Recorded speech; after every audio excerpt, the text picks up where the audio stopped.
Epoxy injection grouting का setup किया है हम लोगों ने आज यहाँ पे स्ट्रक्चर में। ये सैंपल के लिए किया हुआ था, एक्चुअल में काम वहाँ स्लैब में होने वाला है। और ये हमारी टीम है। ये सैंपल के लिए यहाँ पे कुछ डेमो किया हुआ है। सबसे पहले ड्रिल, इस स्ट्रक्चर में जो है ड्रिल करके उसमें हम लोगों ने ये पीवीसी ट्यूब जो है निप्पल यहाँ पर फिक्स किया है। और ये जो ब्लैक कलर का है ये सीमेंट और इपॉक्सी मिक्स करके उसका एक पुट्टी बना के उस पुट्टी से इसको सील किया है ताकि यहाँ से लीकेज ना हो। इन केस अगर यहाँ से करीब में अगर कोई क्रैक रहता था तो हम लोगों ने उन क्रैक्स को भी फिल किया है उसी पुट्टी से। जैसे आप लोग यहाँ पे देख रहे हो कि ये सारे क्रैक्स जो थे डेक स्लैब में, ये सारे क्रैक्स यहाँ पे फिलिंग किया है।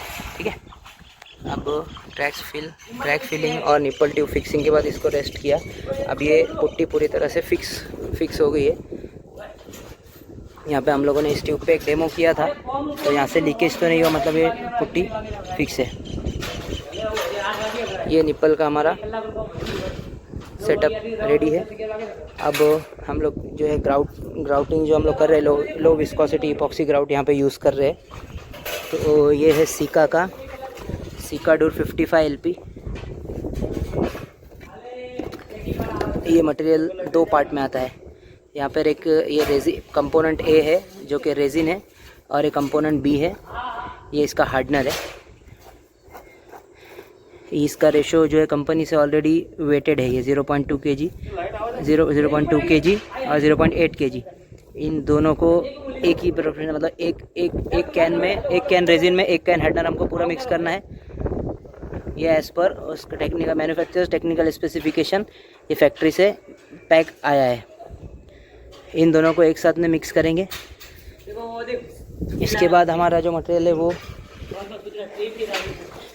इस मटेरियल को जो इंजेक्ट करना है, जो कि इन ट्यूब्स के थ्रू अंदर स्ट्रक्चर में जाएगा, और जो भी बॉडी क्रैक्स है वो क्रैक्स फिल हो जाएंगे। तो अभी हम लोग एपरेटस देख लेते हैं। यहाँ पे हमारे पास एक कंप्रेसर है।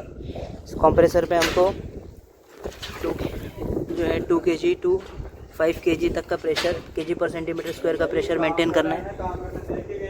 ओके, इस कंप्रेसर से जो है एक एयर जो है यहाँ से इन होगी। ये हमारा इपॉक्सी का कंटेनर है। इपॉक्सी का कंटेनर है। इस कंटेनर में ये येलो वाला जो पाइप है, ये एयर का एंट्री होगा यहाँ से। इस कंटेनर के अंदर जो है पूरा मटेरियल फील्ड रहेगा, और उसके बाद यहाँ से एग्ज़िट होगा। तो इस तरह का हमारा ये इपॉक्सी का कंटेनर हमने एक लोकली बनाया हुआ है। ये यहाँ से मटेरियल एंट्री के लिए एक ओपनिंग दिया है, और ये बड़ा ऊपर जो ओपनिंग है ये इनकेस अगर हमको क्लीनिंग वगैरह करना है तो उसके लिए रखा हुआ है। तो ये हमारा ग्राउटिंग का कंटेनर है।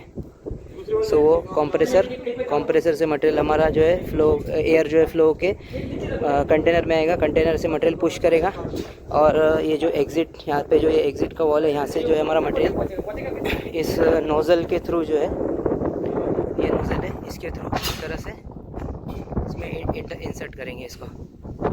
ये इसमें इंसर्ट होता है, ये इसके अंदर इंसर्ट होगा। यहाँ से मटेरियल इस ट्यूब के थ्रू हमारे अंदर, ये मटेरियल ट्यूब के थ्रू अंदर स्ट्रक्चर में जाएगा, और जो भी बॉडी और हेयर क्रैक्स है उनको फिल करेगा। जब एक बार यहाँ पे इसमें कोई NRV non return wall mechanism तो नहीं है, जैसे ये एक टेम्परेरी सॉल्यूशन था, एक अर्जेंट बेसिस पे करना था इसके लिए। तो उस केस में हम लोगों ने इसको यहाँ पे ये तार रखा हुआ है, ताकि इसको जब मटेरियल हमारा एंट्री हो जाए तो मटेरियल का रिटर्न फ्लो अवॉइड करने के लिए हम लोग इस तार को, इस ट्यूब को बेंड करके और इस तरह से तार से इसको बांध देंगे। तो इस तरह से जो मटेरियल रिटर्न है वो निकलना बंद हो जाएगा।